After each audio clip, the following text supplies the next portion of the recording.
Hi fellas. Welcome to Alan Buell channel. We have automotive update here. Alfa Romeo flagship EV due in 2027 with 18-minute recharge time. Last July, Alfa Romeo boss Jean-Philippe Imperato said his Italian concern would develop a new battery electric vehicle in the US that would launch here in 2027.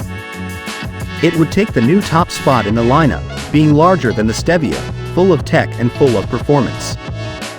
During the launch of the Tonale in Japan, the boss shared provisional specs of the high-performance SUV with Automotive News Europe.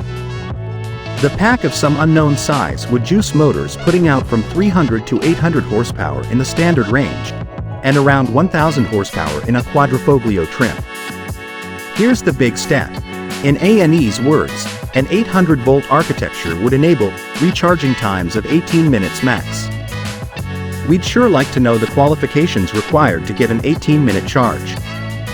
Porsche advertises the Taycan's 93.4-kWh performance battery plus as being able to go from 5% state of charge to 80% in 22.5 minutes when the sedan's been optioned with the $460 on-board DC charger. Naturally, that's under ideal conditions and when plugged into a charger that can feed the Taycan at its max 270 kW rate. When veteran hypermealer Wayne Gerds took a Taycan across the US in 5 days, he said his first charge at a 350 kW Electrify America unit took 22 minutes to get the battery from 6% to 82%. Knowing that the initial few percent and those last 20% take longer than the meaty bit in the middle, we going to guess Imperato's time assessment leaves out the time-consuming portions of charging the battery near empty and close to full.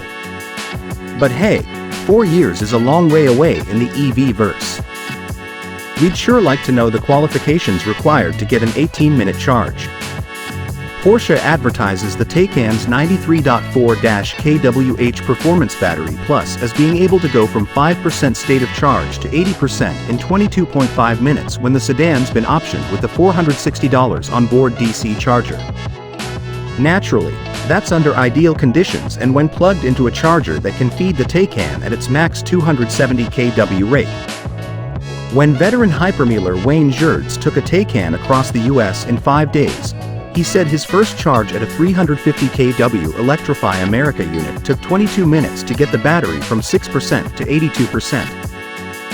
The CEO said the Alfa Romeo will compete with the BMW X5, a crossover almost exactly 10 inches longer than the Stelvio, pictured, which is currently the largest product in the portfolio and the bestseller in the US. The Italian might not share a traditional CUV shape with the German, Imperato having said that aerodynamic needs could lead to a shape between a sedan and a crossover. If things are on track in Milan, executives approved the design before the end of 2022.